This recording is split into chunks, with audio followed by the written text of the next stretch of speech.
Hello, welcome to Digital Badge Academy. I'm Jim Daniels, your co-host, here along with fellow co-host David Leeser, who is going to kick off this latest edition of our webcast series. David.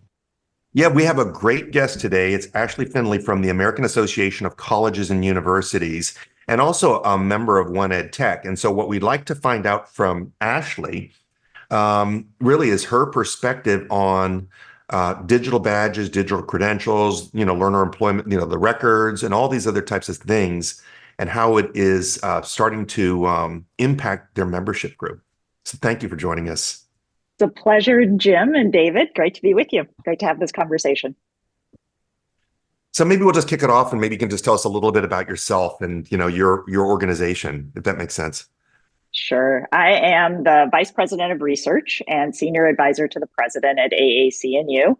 I'm a sociologist by training, and probably most relevant in terms of that background is that my training as a sociologist really focused in the area of work and occupations.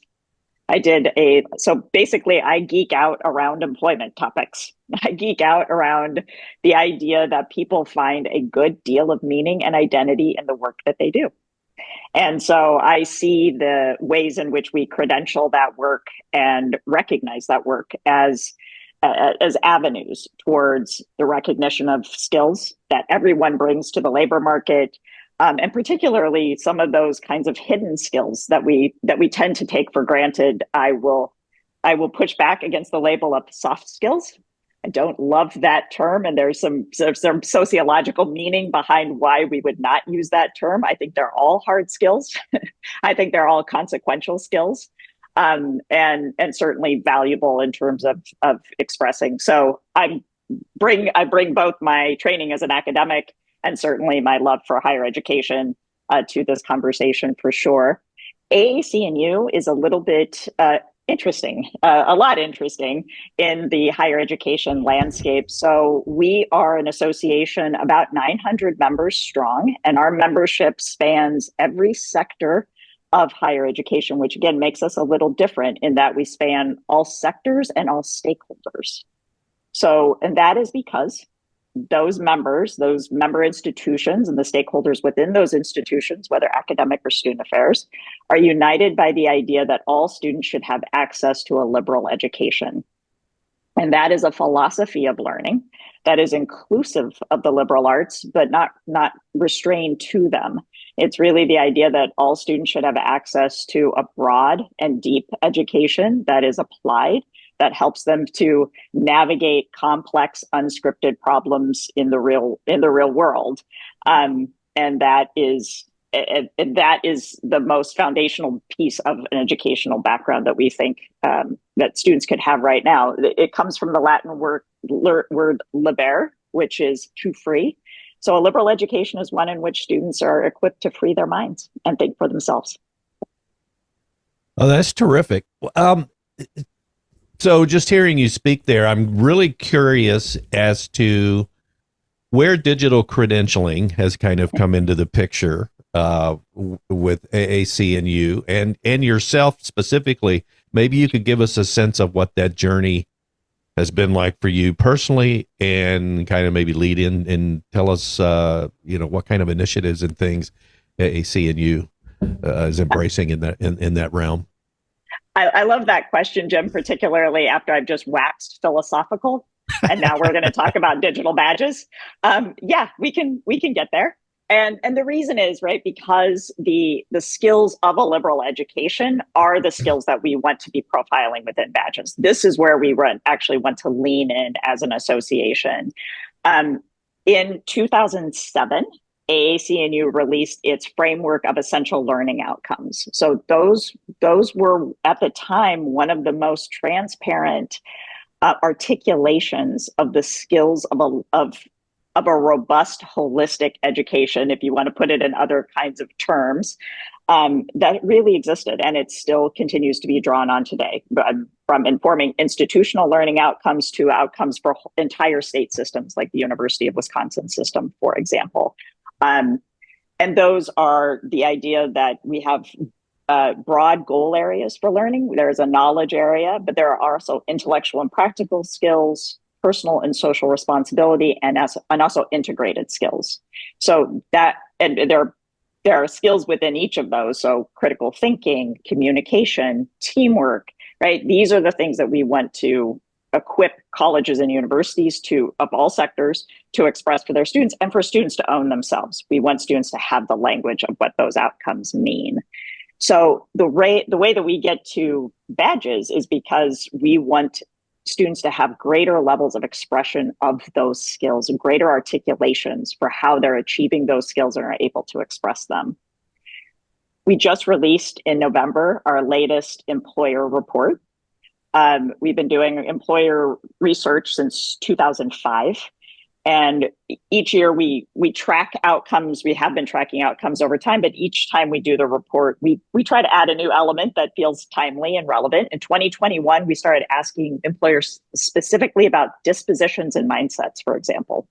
We really wanted to understand how employers felt about skills like, or dispositions, characteristics like agency, motivation, persistence through failure, resilience in the workplace, the ability to connect, the ability to have a sense of belonging, emotional intelligence, for example. And what we found was a really compelling case for the reason that colleges and universities should also be leaning into the building of those mindsets and dispositions. Happy to come back to that point. But in the 2023 survey was the first time we asked about micro-credentials, including badges and certificates. And we learned that 33% of employers were already, of 1,000 employers that we surveyed, were already offering these. Another 39% or so were planning to do so in the future. So this was a big wake-up call in terms of colleges and universities reckoning with the idea that if they're not in the conversation around badges, micro-credentials, that's going to quickly get ahead of them. So the best thing that we can do is really lean into that space and think about how we're co-designing the quality of those credentials so that they're expressing the kinds of things that are at the heart of the mission of colleges and universities. I'll just add quickly that we also asked whether employers had a preference for specific job technical skills, or if they had a preference for broad skills, like I just said, like critical thinking or communication. We found almost no difference in preference between those things, which is great news for the kind of, again, broad liberal education that we espouse as an association. You know, it's interesting you say that because, you know, when I think about my college experience, just in undergrad or in grad school, you know, I had some great experiences that are never captured in the credential. And so, I mean, I was yearbook editor, I was magazine editor, newspaper editor. So it would have been nice if I had a leadership badge or a creativity badge, right? I took a course with Everett Rogers on the diffusion of innovation. And so it would be great if I had a badge on innovation or strategies for innovation. Instead, I have a master's degree, which means, and, you know, I had a hard time describing to people what did I get out of that. And I think a lot of people also, students and new hires, people entering the workforce, and we've seen this, by the way, with badges in a very big way. They don't know how to express what they're good at, and so it never really makes it. Not only does it not only make it to their resume or to their digital resume, but it certainly doesn't make it into the job interview where they can really articulate what they need to do. So I think what you're doing is phenomenal because you're helping people articulate the skills that they're getting in college. Because when you think about it, when I think about the college degree, and you know, we have all this data now and all these stories about people saying, you know what, I don't know what the value of the college degree is anymore. But if you dig deeper and you found out, yes, there is leadership happening there, there's creativity, there's resilience being built, all these other things. Why are we not expressing it like you just said? I completely agree. If anything, I grieve the fact that higher education has not been better at telling its own story. Yeah. We have not done a great job, in part because we haven't had to. In many ways, we have been able, I think, to rest on our laurels for a good long while. And the world has simply changed around us. And rather than cry, rather than be very sad about that, I think like every other industry, and every other thing that must evolve into a modern workplace and a modern culture, higher education has to get better at telling that story. So when I say that I feel like credentials and badges become expressions of that, I mean it very deeply in terms of actually lifting up and making far more transparent the kinds of things that we know we value within that education. Tom Black is a long time leader and now retired, but longtime leader, former president of ACRO, the National Association of Registrars, had come from Stanford and was at Johns Hopkins.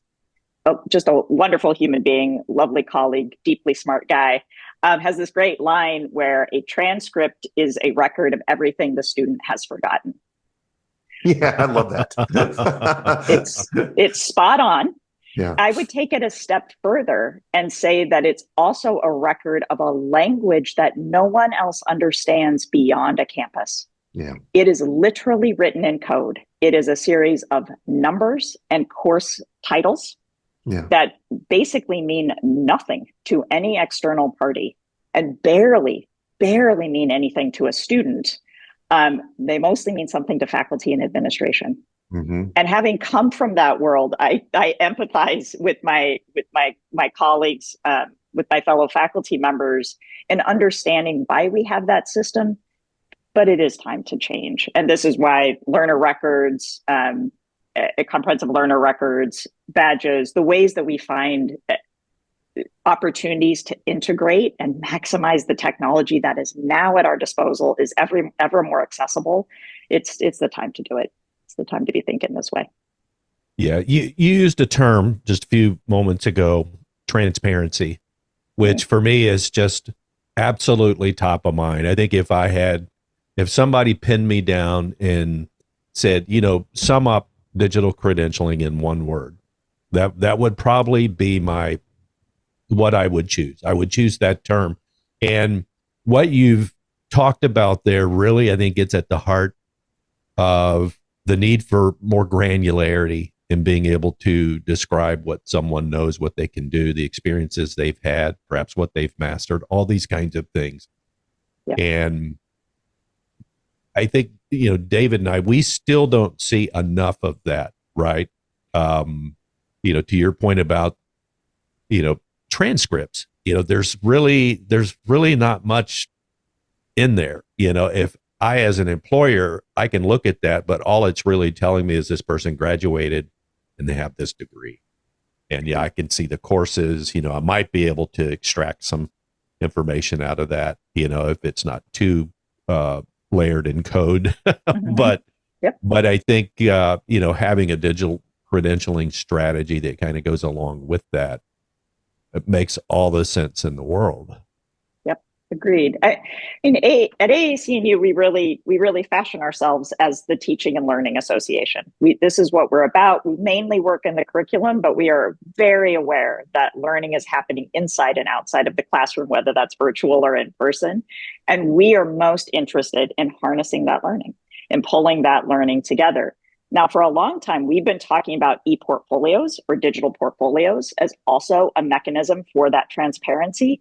If anything, I see the most thoughtful approach is thinking about how you take something like a portfolio, right, which is owned by the student, should be an expression of who they are, should be curated by the student to be the best expression of themselves and their learning over time, and then translate that into what could become their badge, attach their badge to it. I mean, these to me feel like the nesting dolls of how we actually have the fullest expression now in 2024, and certainly within this 21st century, the fullest expression of what a college education truly looks like. We really do have the tools to be able to do this now. So what do you think, go ahead. Sorry, go ahead. No, good. The other quick thing that I'll mention here, because I do think it's an important layer, is the notion of access and equity. And the idea that students have, by, if you will, chunking degree and credential attainment in smaller ways, bite-sized ways, more accessible ways, we invite people into higher ed in ways we just haven't been able to before. I'm a first generation student. I absolutely think about my mom all the time, who has my entire life lamented the fact that she doesn't have a college degree and would have loved the opportunity to have gotten one, but simply at some point could not invest the time or the money to be able to do that. She was a single mom. And I think about the ways in which a badge would have emboldened her, would have made such a difference for her sense of self, for her sense of accomplishment, and a huge shout out to the SUNY system for just crushing it on both the narrative around access and equity and the expansiveness with which they have distributed and have galvanized credentialing programs across their 60 plus campuses. It's really impressive work. You know, it's one of those things that you just talked about, how the college system has to change, because there is such tremendous benefit in the college system, but it's this all or none high stakes credential that they've been serving up for 100, 200 years now. And we have all these people that are some college and no degree. We have, 60% of African Americans don't have a college degree.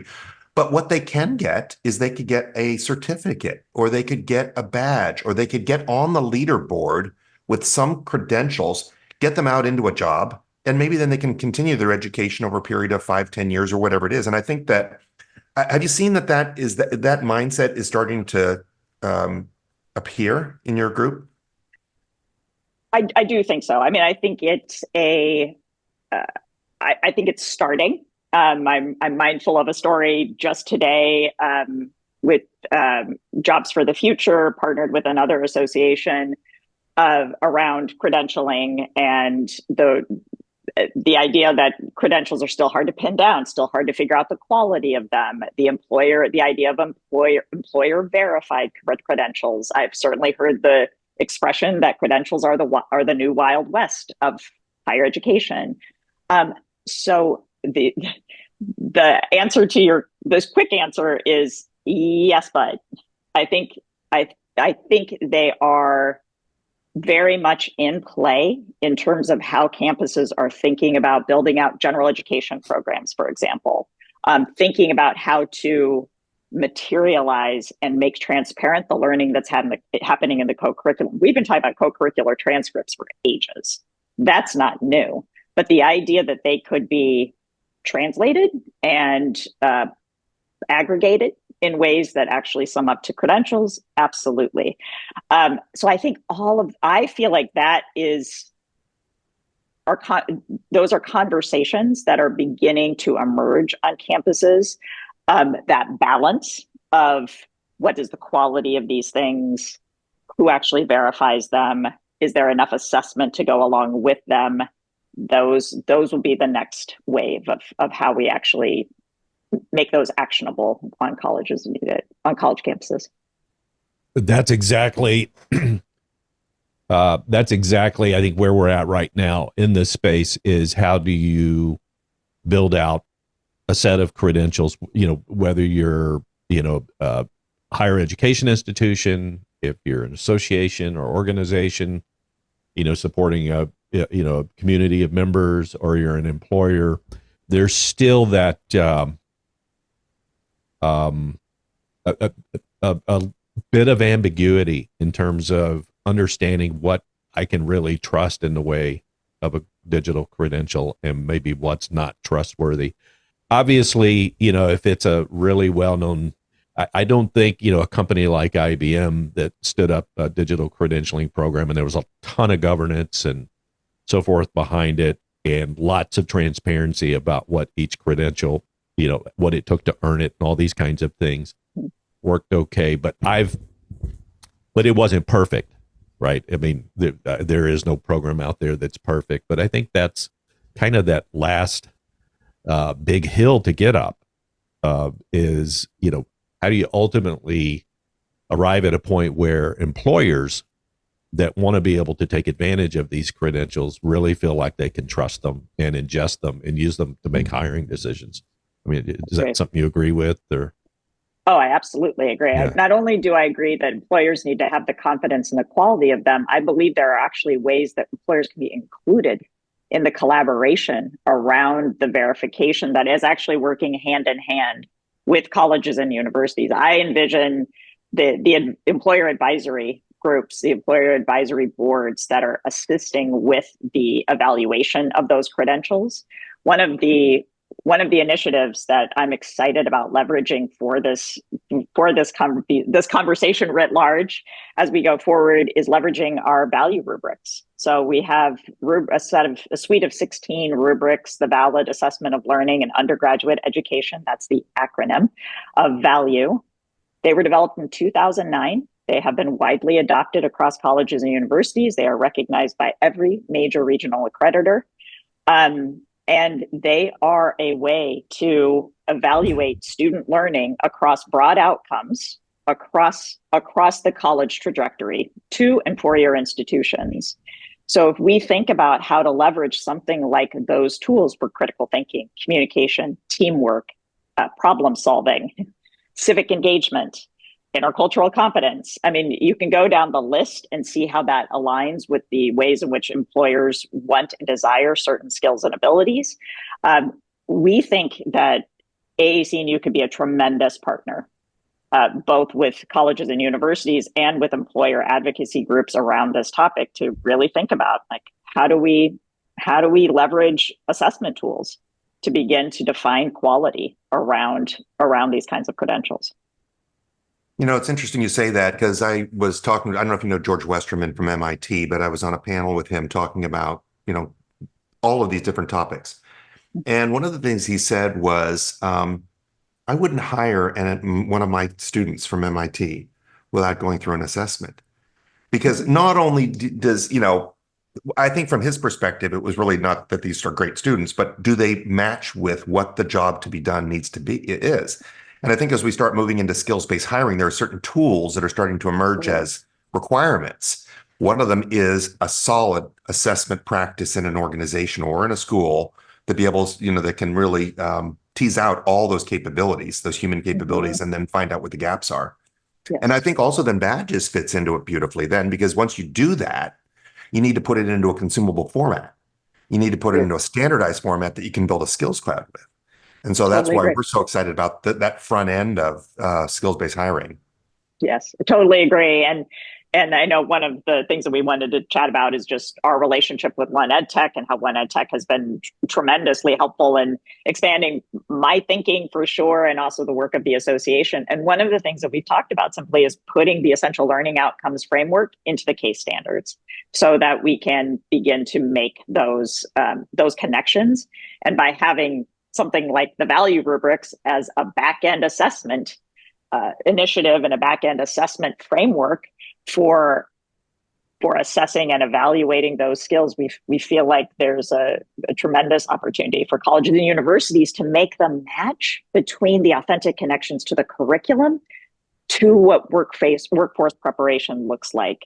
And that very much is catalyzing my work at AAC&U, is really thinking about how do we bring the curriculum squarely into this conversation.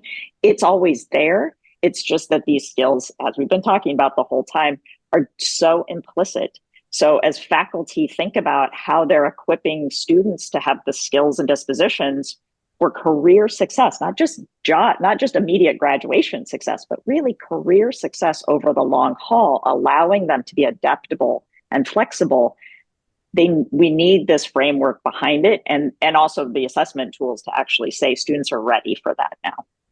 See, I think that would be fantastic if AAC&U can come in and be the catalyst that really brings employers and higher ed together in that way. I mean, obviously employers and higher ed, they talk to one another. They have a relationship, but I think that relationship starts too late in the process. I think from my experience, at least, it seems like it's more centered around, getting people to the point of being employed, getting students to the point of being employed. But there's so much that happens leading up to that to really build that rich portfolio that you talked about, which is another thing that I think is sorely needed. So, I agree with you. I think that really is probably what it's going to take to kind of bridge that gap and to solve that issue and bring a level of standards together that where an employer can look at these credentials that are being created and issued in the higher ed space, and to be able to trust them, understand what's in them, and how to take advantage of them. I completely agree. I think there's so many ways in which this is a win for colleges and universities in not just working more intimately with their community partners who are those employers and really thinking about what it means to be an anchor institution in those communities, supporting families and supporting the thriving of those communities through economic flourishing. So the tremendous opportunities there, but also just a tremendous opportunity to connect with alumni who are also those employers, who are also there in the workforce. This is where I feel like the conversations are need to be built out much more thoughtfully and in very opportunistic ways for colleges and universities to make connections that they'd really love to have. And this is a leverage point, I think.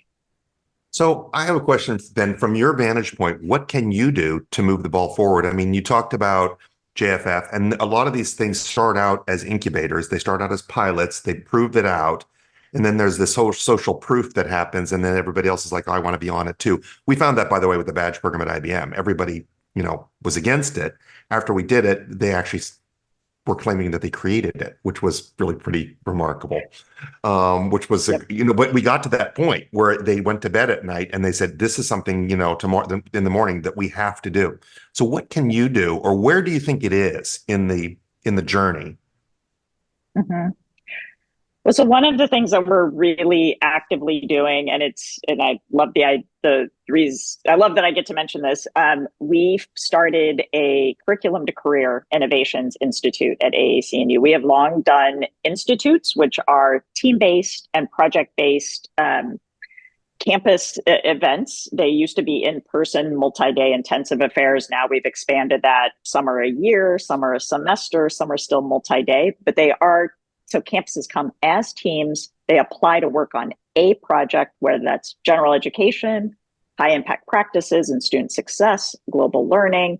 So we developed a new one 2 years ago called the Curriculum to Career Innovations Institute in collaboration with IBM. And so IBM provided some early just kind of insights and windows into how we might launch this. We're just a terrific partner.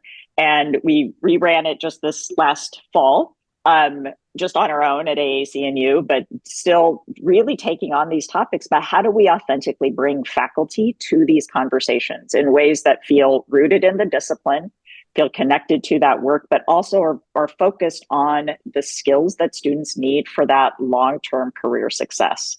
So it's carried us through a lot of different conversations and discussions, but we feel like at AAC&U, we're helping to build the models. Because if I've seen anything, I've seen a lot of general education models. I've seen a lot of models around high impact practices and even student success in some ways, like thinking about holistic advising, for example. This curriculum to career effort is really where we need much more imagination for what this looks like and how this fits into the curriculum. I think we're starting to have those models. I think Gutman Community College has a really amazing program called Ethnographies of Work. Bates College has Purposeful Work. ASU has their Work Plus program. Those are all three very into different kinds of sectors. We are working right now with a cohort of 12 campuses funded by Lumina Foundation to just develop and implement curriculum to career models. So we will be studying that over 2 years. This is a diverse set of 12 institutions, from public, private, big, and small, including two-year institutions. And so I'm really hopeful that we can, as an association, put forward some really strong models just to even catalyze the imagination of higher ed around what this can look like. So that's at least one thing that we're doing. Interesting. One quick follow-up question to that. You mentioned faculty and the need to get them on board.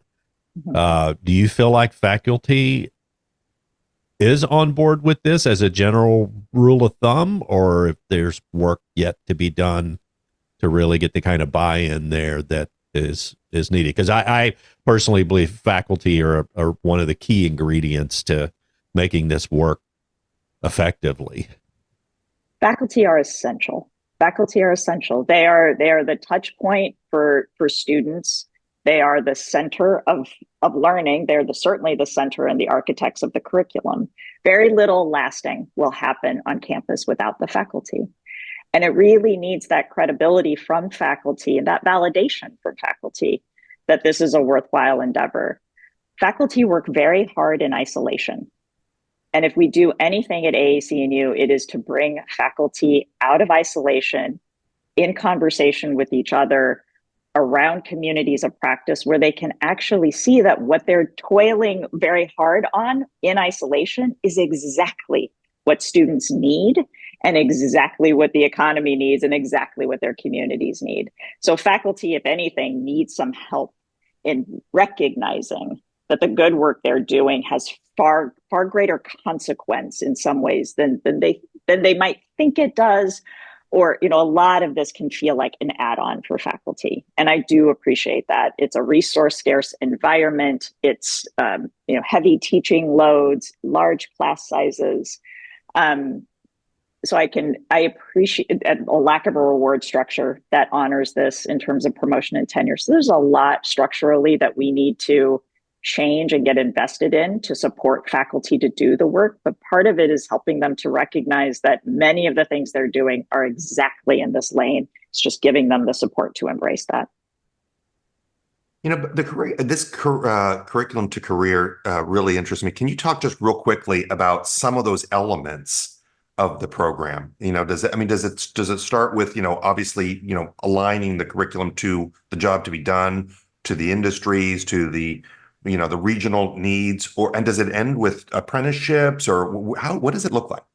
Great question. So the campuses come in with a project idea. So sometimes what we've seen over the 2 years that we've run the Institute. Our first year we had 54 teams, so about 350 people. They have to be teams of 5. There has to be an executive decision maker on the team. And we saw a range of projects that might be focused on general education, elevating curriculum to career within the STEM majors, for example, could be harnessed very specifically within a high impact practice like a first year program or a capstone, maybe an internship. But basically the idea is, how do we assess? How do we get faculty on board? How do we help faculty take ownership of this idea? How do we align our learning outcomes? It could be all one of a number of questions that they want to work on over a period of time. A key part of all of our AAC&U institutes is we have a national team of mentors that we bring in to help the team. So it's not just me who's directing it. It's also a team of about 10 that actually are working hand in hand with the campuses, providing sessions, but also providing one-on-one consultation just to troubleshoot, just to work through the ideas that they're having. So teams work on those over the course. Ours is a semester long. That's a semester long institute that we do. So they're working over the course of the semester and they are culminating in an action plan presentation. So that's really the deliverable of the institute. And that's intended not to be for the institute. It's intended to be for the teams of what they might take back to campus. And maybe that's a pitch to a provost. Maybe that's the pitch to faculty senate. Maybe that's the pitch to the career center. One of the things that I have loved about doing this particular institute is the way it brings together those cross-divisional collaborations. So we see teams that are being led maybe by an administrator in academic affairs, maybe a provost, maybe a dean, but also just as likely an executive director of the career center or the dean of career success or whatever the case may be. We're seeing just about an even split in terms of who's leading these teams. And then the composition of the teams is fluidly bringing together faculty, assessment people, career directors, advising. So we're just seeing a really beautiful mix of what campus collaboration can look like toward an end that's only going to benefit students. I think the work that you're personally involved in that AAC&U is driving is really a trailblazing kind of effort. I mean, it's certainly a heavy lift, and I'm sure feels very uphill in nature at times, but it's so needed. I mean, it's just I think without this kind of work, it's going to be very difficult for employers to be able to fully embrace the concept of, as well as higher ed institutions to fully embrace the concept of adding, taking advantage of this granularity that can be surfaced and utilized, as documented through digital credentialing using badging. And I just think the work that you all are doing is phenomenal. Yeah. Thank you, Jim. And I would say change is hard. Yeah. Change is hard for any institution, for any organization, and it's always good. It's always been hard for colleges and universities. But if we learned anything from the pandemic, it's that we can evolve, we can change, we can actually pivot rather quickly when needed. And I would say that it continues, and I mean this in the most sincere way, it continues to be totally inspiring, the creativity coming out of these campuses and the ways in which they really are leveraging their resources, their human capital, and this simple imperative that this is the right thing to do for students to create these models, and very much keeping credentials at the center and the new ways in which we really could be thinking about the ways that we're expressing student learning. What's the best way for people to connect with you to find out more about what you're doing, and so they can maybe either get involved or just learn from you? I would be happy for people to reach out to me. I'm at Finley, Finley, at AAC&U.org. Happy to hear from anyone. That's fantastic. Thank you so much for being with us today. This has just been a fascinating discussion. I think we could just keep going here for hours. But obviously we're a little bit limited on time. So again, thank you for taking time out of your busy schedule. Really a pleasure, Jim. David, thank you so much. Thanks for the opportunity. Are you looking to launch a digital badging program or improve an existing one? Look no further than Digital Badge Academy. Our highly popular online masterclass will help you gain the skills and insights necessary to achieve success. Enroll now and start learning today.